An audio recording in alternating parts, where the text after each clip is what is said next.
एक छोटा सा वीडियो जो इस पे नहीं, अब इस पे चला रहे हैं, इसका ऑडियो भी आपको आ जाएगा क्लियर। उसके बाद मैं अपनी प्रेस वार्ता शुरू करता हूं, क्योंकि ये एक परिप्रेक्ष्य है इस प्रेस वार्ता का। तो Basically, look, I think that issues are there is the issues of talks as well as this bridge.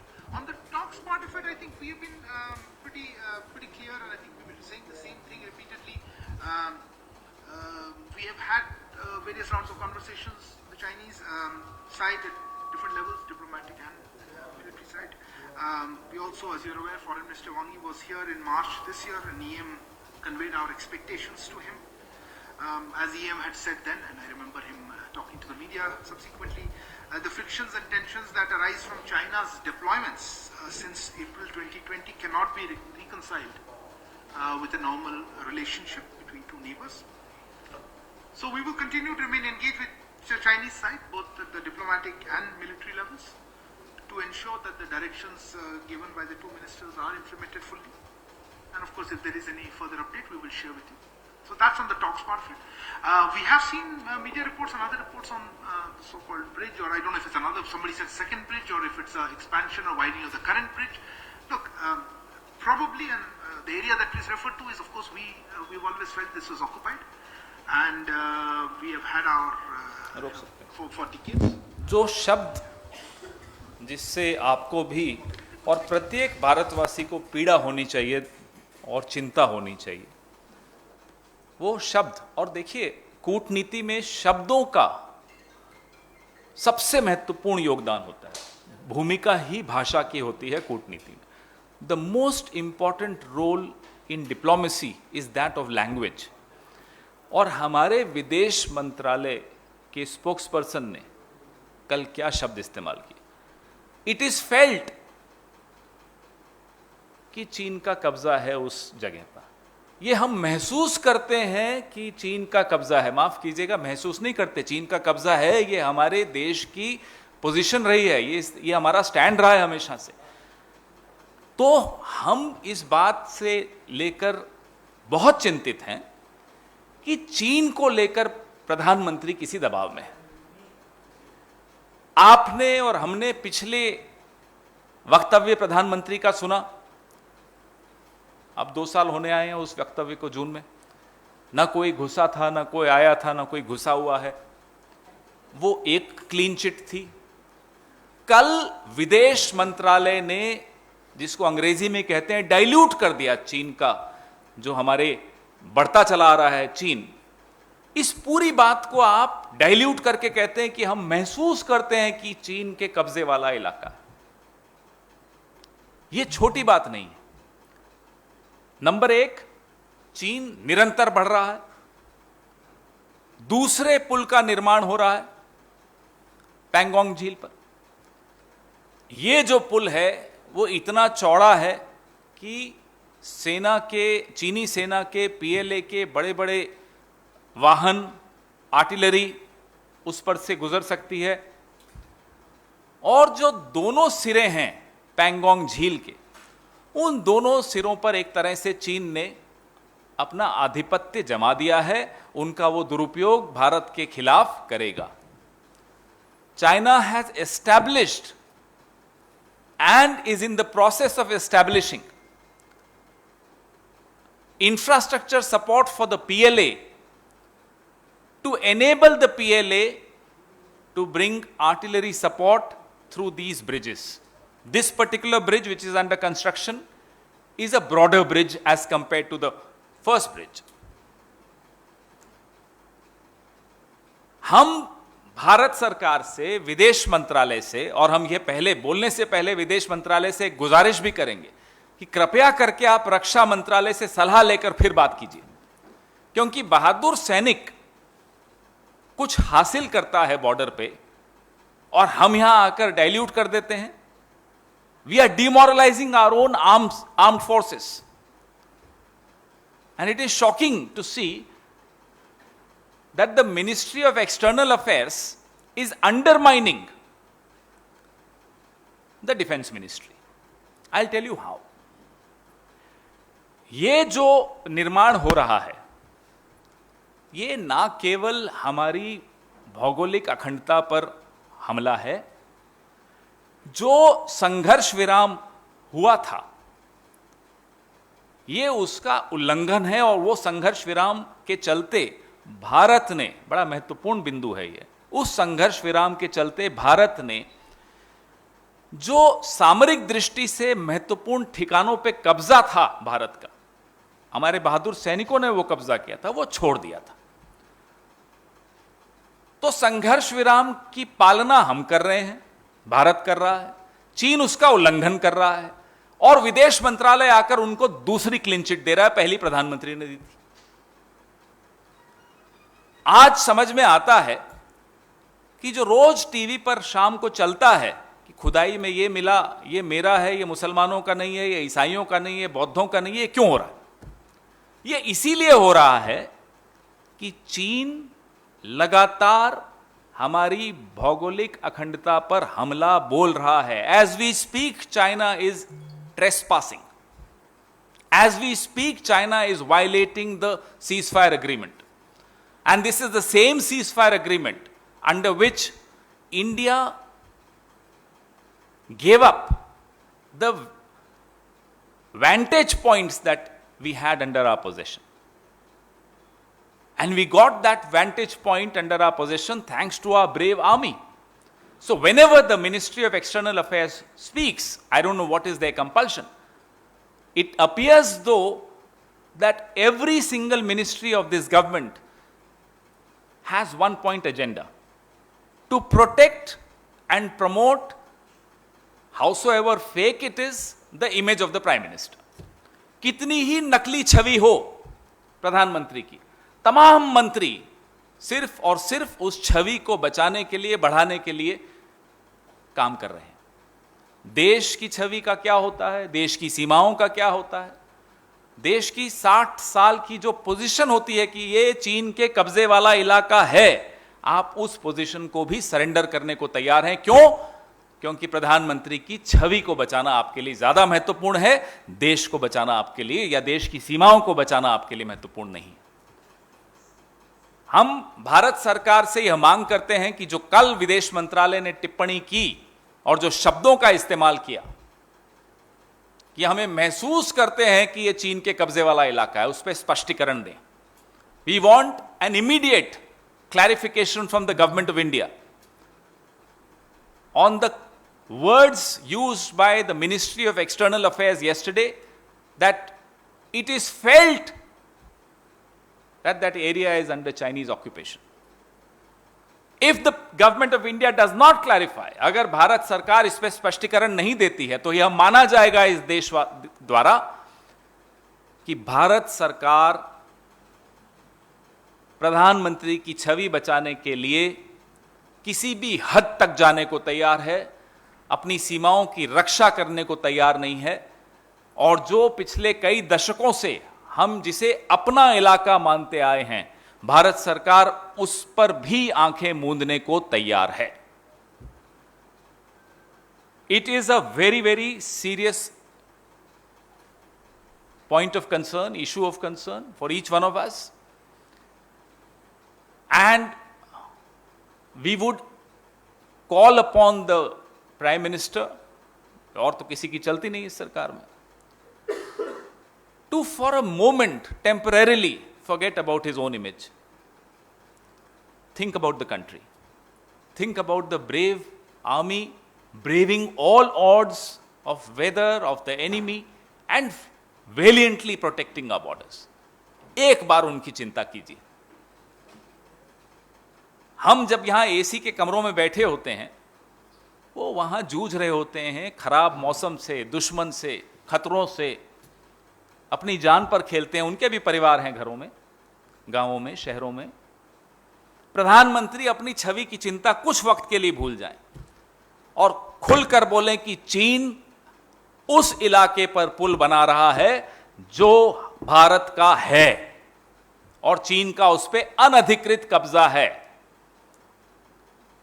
मैं मान जाऊंगा कि आप सच्चे देशभक्त हैं, नहीं तो ये छद्म राष्ट्रवाद हमने बहुत देख लिया। आपके सवाल।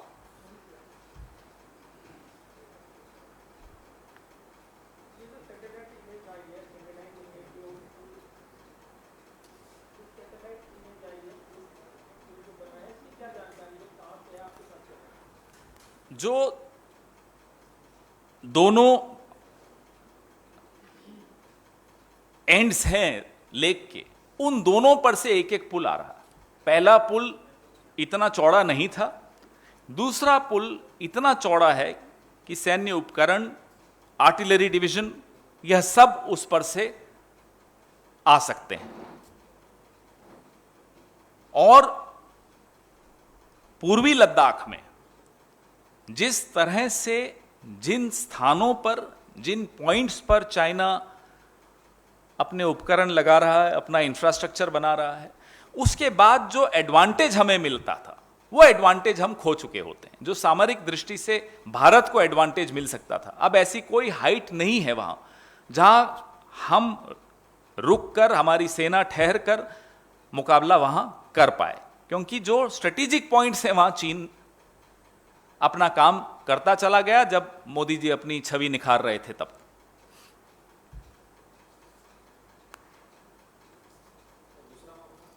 पहले इस पे देख लीजिए, क्योंकि ये बहुत सीरियस है, सीमाओं से संबंधित है।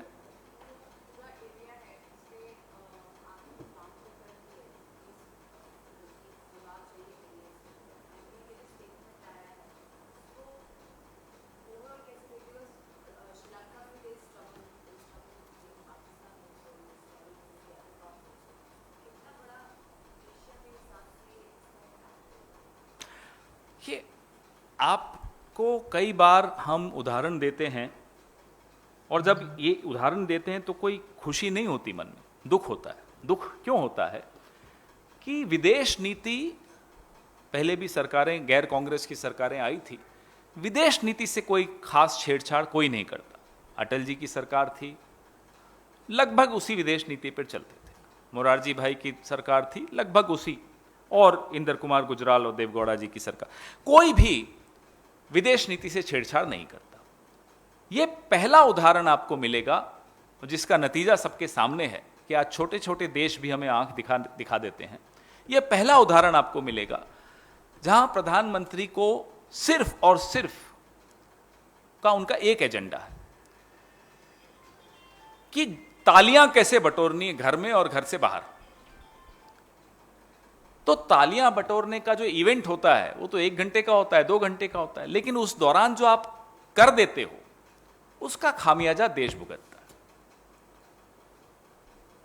आपने देखा चीन लद्दाख में, नेपाल उत्तराखंड में नक्शा बदल के छाप देता है, कोई छोटी बात नहीं होती।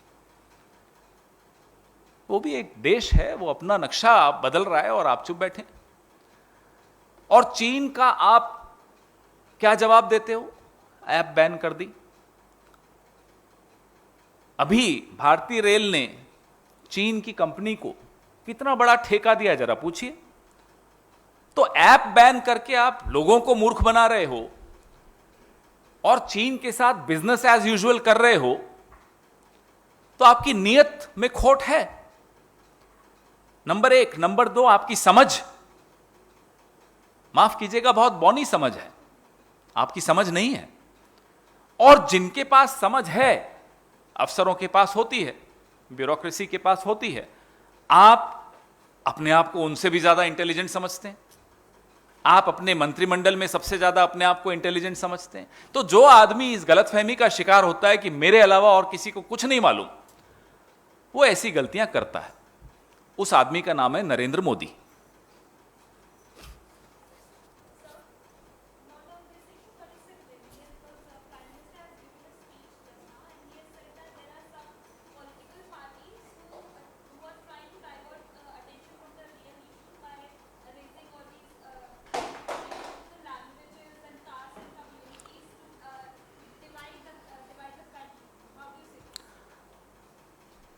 It's a very comic comment. You said the Prime Minister just gave a speech. Well, that's exactly what he does from morning to evening. But when he speaks, does he realize, and I'm sure he does realize, because it's his office that sends messages to channels every morning, and we've seen those messages, directing them that this is the issue to be raised.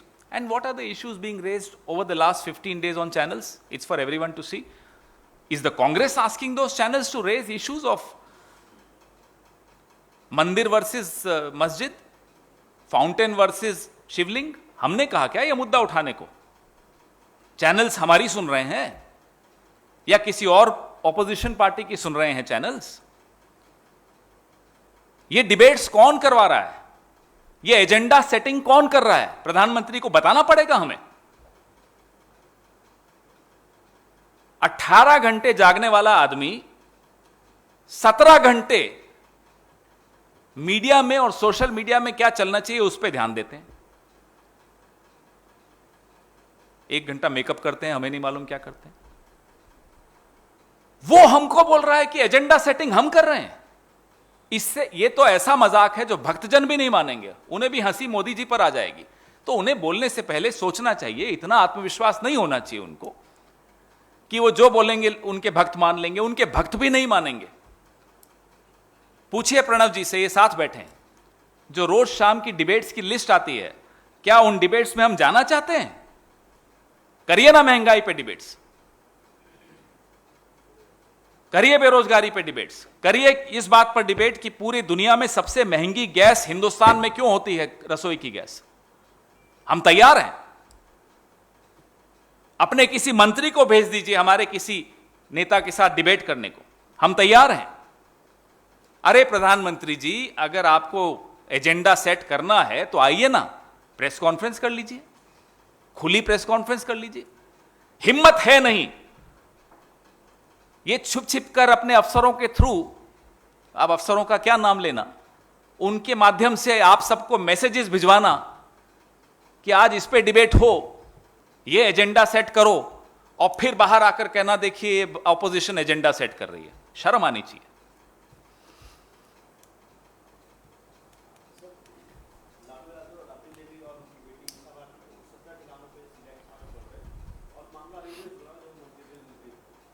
कितने साल पहले rail मंत्री थे लोग? कभी ना कभी तो आप लोग भी महंगाई पे चर्चा करोगे, कभी ना कभी तो आप लोग भी petrol you expect from mister Modi. भाई उनका भी तो क्रिएटिविटी सूख गई ना, अब खत्म हो गई, तो अब वही पुराने ढर्रे की बार बार चलाते रहते हैं। Nobody is surprise with these raids. These raids are a way of distracting attention from the failures of this government. Sir कल सुनील जाखड़ जी ने बीजेपी ज्वाइन कर दी, आप महंगाई की बात कर रहे हैं। उन्होंने ये कहा कि मैंने पंजाब के अंदर इसलिए कांग्रेस पार्टी को छोड़ दिया क्योंकि पंजाब में अखंडता और राष्ट्रीयता की बात कांग्रेस नहीं कर रही थी, इसलिए कहीं ना कहीं जमीनी स्तर पर राष्ट्रीयता को भी देखना है। वो इतने साल वो कांग्रेस में थे तो क्या वो अखंडता की बात नहीं करते थे? कांग्रेस का चेहरा थे। ये जाते वक्त ऐसी ऐसी बातें करके जो लोग जाते हैं, उन्हें खुद भी नींद नहीं आती होगी रात को, क्योंकि अपने ही भाषण याद आते होंगे। मैंने उस वक्त तो ये कहा था। गुजरात वाले नेता हैं, उन्होंने भी क्या क्या बातें की थी कि चौराहे पे चप्पल से मारना चाहिए जो पार्टी छोड़ दे। मैं देख रहा था कल, इन्होंने भी कई कई भाषण दिए हैं। और मोदी जी की तो आवाज़ इन्हें पसंद नहीं थी। ये भी बोलते हैं कि जब वो आवाज़ आती, मेरे को आवाज़ ही नहीं पसंद आती उनकी। अब बड़े परेशान होंगे। तो ऐसे लोगों को अच्छी नींद आए, हम तो बस यही भगवान से प्रार्थना करते हैं। उनको हम गुड नाइट के अलावा और क्या कह सकते हैं।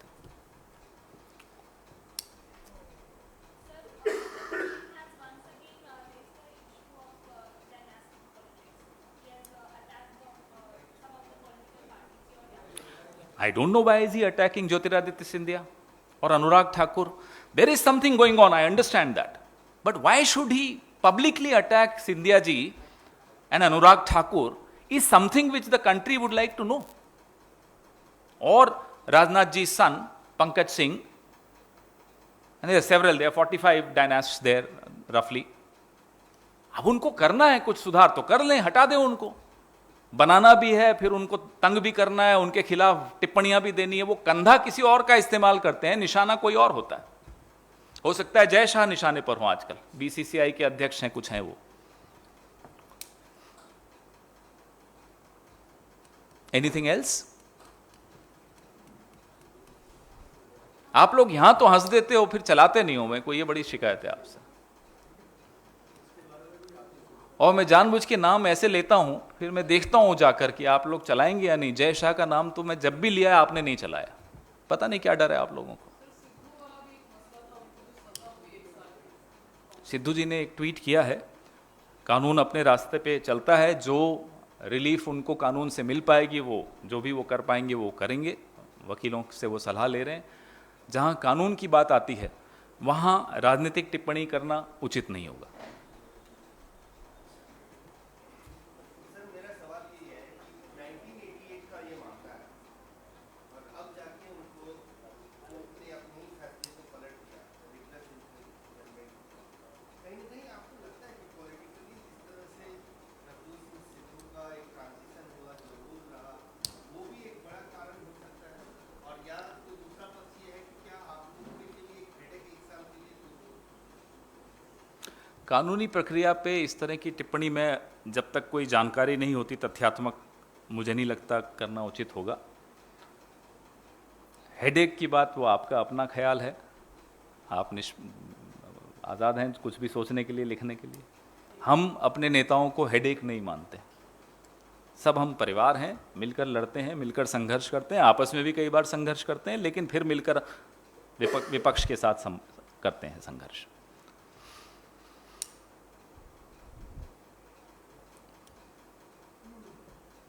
कुछ और जय शाह पे या किसी पे कुछ सवाल किसी को पूछना हो, सिंधिया जी पे, जय शाह पे, अनुराग ठाकुर पे, मैं बैठा हूं, बताइए। कांग्रेस पे तो आप पूछते ही रहते हैं। राजकारणातील प्रत्येक अचूक बातमीचे सर्वात आधी अपडेट्स मिळवण्यासाठी सरकारनामाच्या सर्व सोशल मीडिया प्लॅटफॉर्मला लाईक, फॉलो आणि सबस्क्राईब करा। तसंच सर्व नोटिफिकेशनसाठी बेल आयकॉन प्रेस करायला विसरू नका।